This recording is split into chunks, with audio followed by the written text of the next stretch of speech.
नमस्कार जय जगन्नाथ ओंकार education channel को आपन को स्वागत।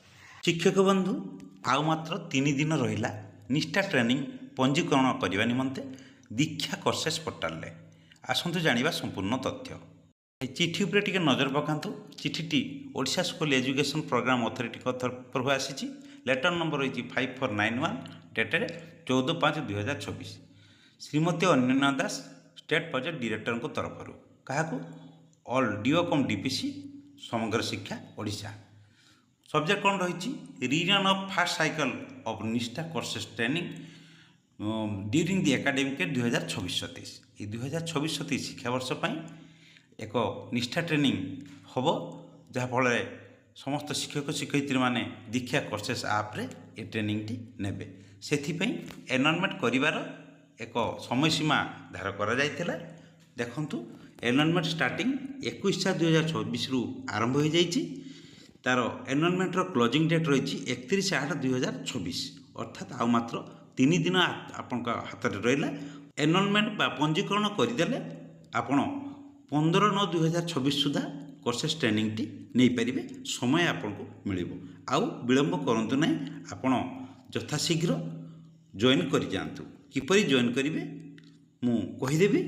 देखो आउ सब्जेक्ट कौन रही जे ट्रेनिंगटा नेबापी central institute of educational technology तरफ से चिठी प्रथम करा जायतिला। सब्जेक्ट से समान रही reason of first cycle of Nishtha course during the academic 2026-27 तलू एटी प्रोग्राम दे देइचंती। Nishtha elementary face to face 17,63,312 जन सर्टिफिकेशन पंजीकरण करछंती। निष्ठा एलिमेंटारी ऑनलाइन 22,64,564 जन। निष्ठा सेकेंडरी ऑनलाइन 7,64,268। निष्ठा एफएलएन ऑनलाइन 13,90,225। निष्ठा ईसीसी ऑनलाइन 184,164 सर्टिफिकेशन पंजीकरण रही। टिके लक्ष्य करंतु Nishtha category 1 standard courses NP and NCF specific course रही।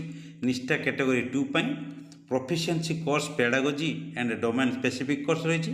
Nishtha category 2 advance course emerging theme और extended concept in depth course ETC रही। तेणु आउ लेट नक 2026-27 शिक्षावर्ष से कहते दे एनरोलमेंट स्टार्टिंग 21 एप्रिल आरंभ हो जाए। आपण मैंने एपर्यंत जदि करें तुरंत कर दिंतु। आसतु जाना एवं किपरि जॉइन करवा। दुईटी उपाय आम जॉइन करिपरिबा। टिके देखंतु निष्ठा कैटेगरी 2 स्पेसिमेन कोर्स अच्छी आपन टाइटल कोर्स अच्छी निष्ठा एफएलएन इंग्लिश, निष्ठा एफएलएन हिंदी, निष्ठा एफएलएन उर्दू तीनोटी भाषा रही। आपण जो भाषा गोटे चूज करें। ये डाहन को क्यूआर कोड देती मझीर लिंक देती। आपड़ जदि ये क्यूआर कोड को आप सीधा सड़क गूगल लेंस रे स्कान करेंगे आपन को दीक्षा कोर्स को से नहीं जीवो प्ले स्टोर माध्यम ऑटोमेटिक डाउनलोड हो application T. Otherwise play store को जीवा। प्ले स्टोर गलापर दीक्षा कोर्स लिखि इंस्टॉल करदे।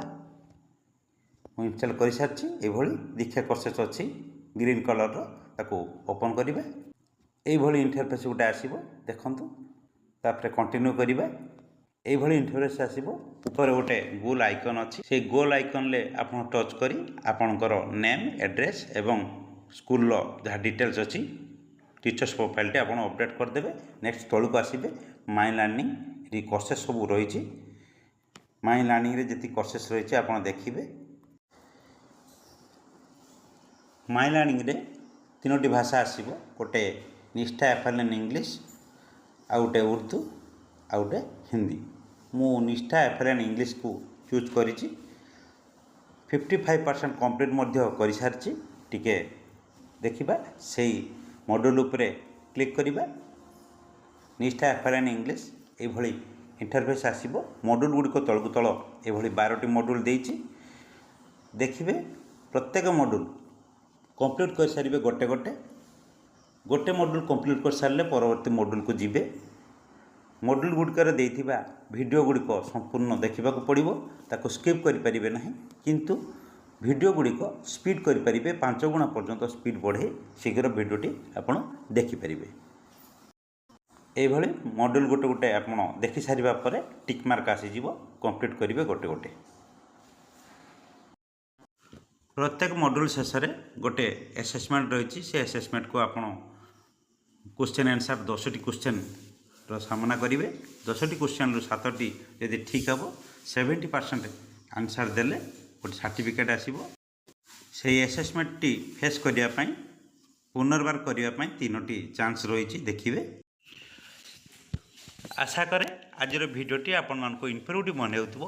आजर भिडियोटी यदि आपण मानक इनफर्मेटिव मन होता है ओंकार एजुकेशन आम स्कूल कार्यक्रम यूट्यूब चैनल को सब्सक्राइब करने सहित तले थिबा बेल बटन को क्लिक करी ऑल नोटिफिकेशन ऊपर सिलेक्ट कर दिंतु फल ये इनफर्मेटिव भिडियो गुड़िक सर्वप्रथमे पाइपर।